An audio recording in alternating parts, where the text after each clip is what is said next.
Well, apparently Gretchen woke up feeling spicy today. Because when we were getting ready to meet for this video, she says, "You know what we're talking about today? We are talking about pet peeves." We are. Yep. Oh, I have a few. yeah. So break it down Well, for us, Gretchen. I think my current one is email messaging. Here we are in the age of AI, and everybody's just cranking out content, and we're getting probably more email than ever. At least I feel like I am. Yeah. And All of the lists that like had gone quiet in my email have suddenly like yes, woken up again, and it's just this yeah, they're like, barrage. oh, I can email now. I can't unsubscribe fast So enough. right. I mean, not that there isn't good content out there. Right. There's a handful of people where I'm like, oh, I can't wait for their email. It's always so good. But what we're seeing is so many people just spitting out almost like template type stuff. And it's not necessarily that it's AI generated. I actually see, I talked to a client just yesterday who was struggling with getting a sales funnel up and running. And so I said, okay, let's sit down, let's talk about it. What are you doing? How are you getting your information? How are we putting this together? And she basically had gone through a course and she got all these email templates and she's just plugging these Mm, email templates into her system. And I was like, but that doesn't sound like you. yeah. You're not, she's not an overly funny brand. She's very educational. It's very Yeah. educational, very Yeah. straightforward. She puts out a lot of good content on her blog, and that's the voice. And these emails that from this person that she got these templates from, they're a funny brand. They Yeah. put emojis on everything, and there's just there's puns and there's humor, which I like. But I mean, that's not her voice. And I was like, well, I said, we're going to have to talk about these email templates. I said, because if you put these out there, you're really going to confuse the people that are on your list because that's not how Mm, you've been talking to them all this time. yeah. Yeah. So I mean, share with them a little bit about like what you were seeing in those emails. Were the templates made to kind of give a guide for someone, or were the templates made to be copied? Well, the person giving out the template, Yeah. they want it to be a guide, but the receiver sometimes is like, you're in a hurry because most of the Mm, time, by the time you're getting to that email campaign, it's usually around a course or something that you're trying to sell. And most entrepreneurs put so much time and effort into the product, into creating the thing, that absolutely. then you get to go, oh yeah, I got to do the emails. And then it's like, well, there's a template. I could just, let me borrow from that and then we're good. And Yeah. that's not really how it works if you want to keep it on brand. And also if you want to connect with your audience, because if you create a great product, but your emails leading up to getting people to purchase the product don't match your brand, don't match your voice, don't That's connect going to with be a them, problem. it really is. Yeah. And what I'm seeing a lot of is just super generic content because when someone and we've done this with courses and things that we've created, we've sometimes created templates and frameworks and things like that. And those are absolutely great tools, but they have to be taken in the context of that person's brand Yeah. when they're doing it. So a great example of this would be when you get an email template from somebody, take a look at it first and read through it. And first of all, just does that even sound like me? Number Hmm. one. Number two, is it super generic? Because a lot of those templates are put in there as the course. They're bonuses or they Well, may be they're part of the made to course. be guardrails, Yeah. not to be like the exact thing Well, that you they're use at made to the just end. literally get you going. Because if you Yeah. had to sit down and write this stuff from scratch, everybody procrastinates because it's like, Hmm. oh man, it's a chore. It's really gonna take a lot of brain power to do that. Yeah. So when you're taking that template, it's like, all right, I've got a framework now to work from. So when I take frameworks like that, and we've taken plenty of courses, we've gotten plenty of email templates and ideas, and we have stacks and stacks of these things. And every once in a while, when I'm working on an email campaign for us, I'll be like, all right, let me go back through so and so's course because I remember there were some really good welcome series emails in there. Let me take a look at what was in there. Yeah. And what I'm looking for is not to copy and paste what they had into our email series. I'm looking at, okay, what was the structure of the email? It opened with a really good hook. Oh, and then it had Mm. a story, and then there was a testimonial, and I'm looking at that framework, and then I'm taking that and I'm putting that into a blank canvas, and I'm like, all right, for us, does this make sense?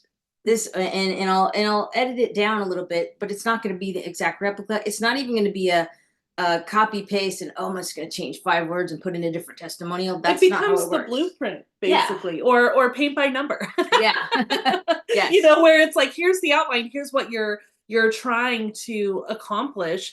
And you know, when you go through and you get these templates, I actually would encourage you, if you have some of these, pull out a bunch of them from different Yeah. companies that you've worked with, because you will start to notice that there are some underlying threads, right? Some common types of things. They're going to have a hook at the beginning. They're going to have a challenge in the middle of it. They're going to tell you how it helps and how it paints a better future. And you'll start to be able to break that down, like Gretchen was saying, into what can then be the framework for you.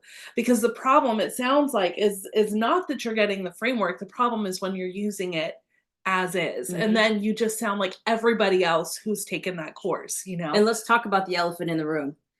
Chat GPT. Yeah, that too. Yeah. So I want to say something about that, because we've been using it for about a year and a half. Whenever it came out, Yeah. I was one of the very early adopters, and playing around with it and trying to figure out, how can we use this? How can we shortcut this?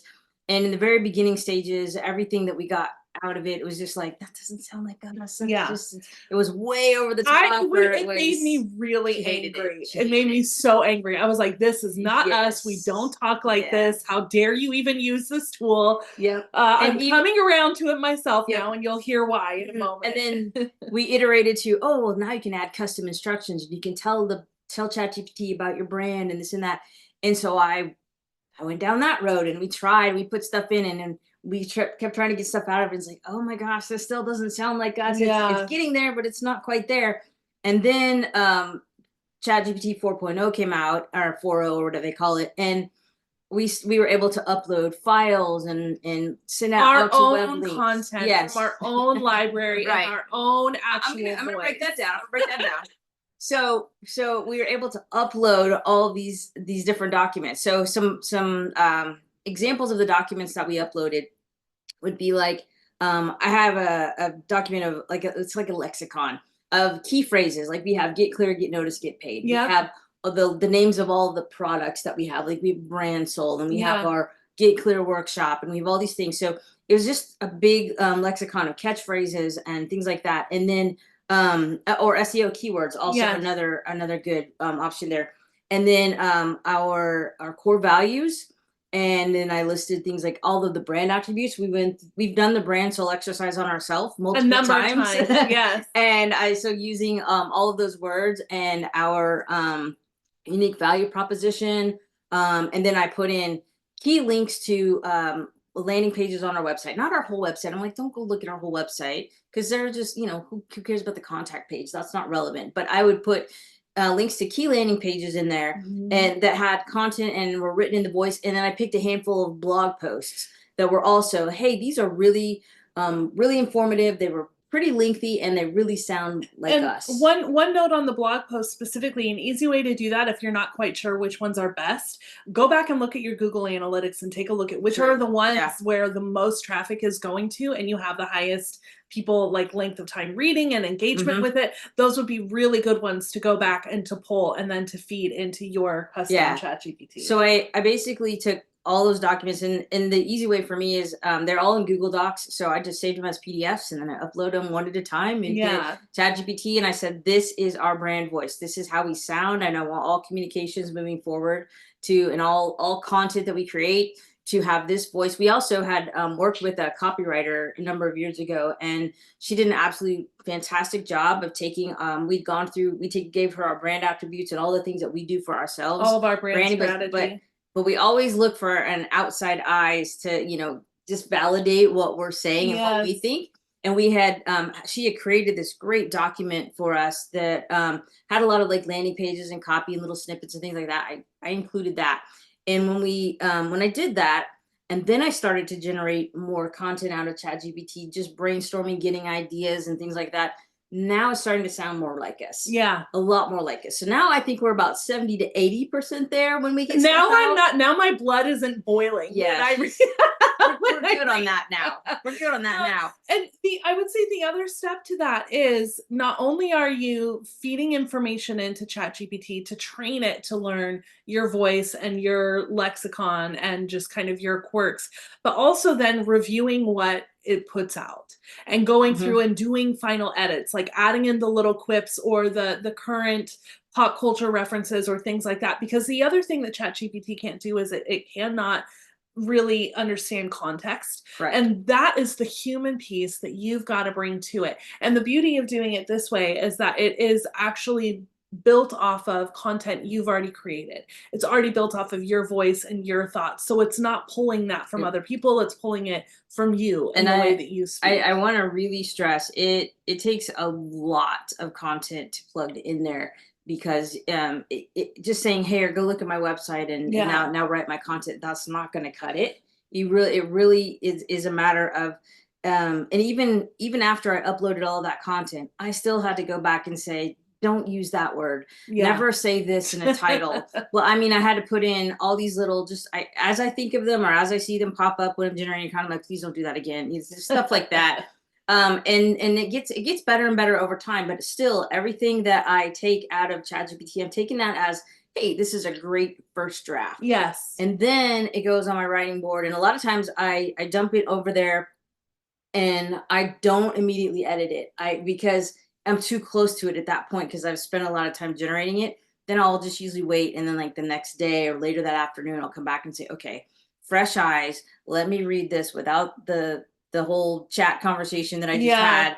And does this make sense? Does this sound like us? Does it sound like our voice? And then I start the editing process. And I think even outside of ChatGPT or using AI for that, like circling again back to templates, whether it's Hmm. email templates or it's templates for web content or it is templates for your ebook, you want to go back and do the same thing. You have to have that foundation for yourself of knowing who you are as a brand. Like, Hmm. what is your brand soul? Like, what do you stand for? What do your ideal clients want from That's the you? key. Yeah, and what that voice is, and really bringing that to the table. And when you go through like our brand soul exercise, or if you've been through something else with a different company, you're going to notice a repeat of the key things that show up over and over again. Those are the patterns, that you can really start to fold in. And again, going back to, if you have something like Google Analytics on your site, going back to the content that people have engaged with the most, or if it's maybe you have more YouTube content than written content, going back to the videos that people have engaged with the most,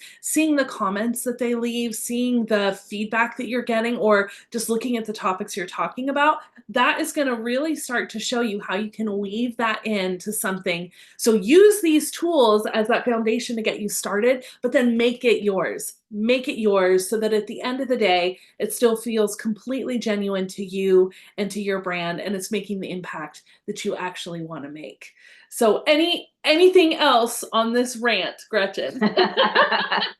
No, I think you said it best. It really needs to sound like you, be you. It needs to be uniquely you. It doesn't mean you can't use these tools, in the AI age to get there faster, to help you brainstorm. You could even take those templates and you can run them through ChatGPT. Yeah. If ChatGPT or whatever AI tool you use Is trained. really trained to get your brand voice down. And again, that takes a lot of time and a lot of stuff. We'll probably be going through that very soon in the future, but Yeah, in another video. it really there's a nuance to that has to happen. But you can take that at least and use that as a starting point. But I would definitely say that the number one thing though when we did it that really worked was when I took all of the attributes we did in our brand soul exercise. Yes. When I put all those attributes into the AI and I said, look, this is how we want our brand to sound when we're talking to customers. This is what our culture is like. This is what our voice is. This is what we want them to feel. These are tangible things that they The get out of impact that it. they're This is our getting X from factor. it. This is how we're different. When I start plugging all of that in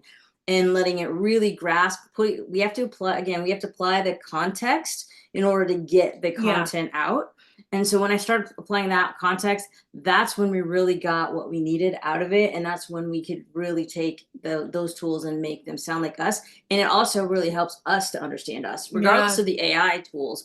The brand soul exercise 100% helps us to understand these are the words we use when we talk to customers. Yes. These are how we talk to customers. And you can then use it to train your your team and the rest of Mhm. your staff and keep things consistent across all the different touch points that your brand has to offer. So if you have this pile of templates or you are ready to dive deeper into ChatGPT, but you're like, okay, I need it to sound like me, go through the brand soul exercise. It Mhm. is so incredibly important. Dig around on our website, you'll find it there. Ask questions here. We're happy to help. But honestly, that is 90 minutes of time that will change the trajectory of your business. And I'm not exaggerating. It For sure. really is the foundation for everything else to flow seamlessly. So thank you so much. If you have questions, hit us up and stay tuned for another rant. We just never know around here. Bye bye. See ya.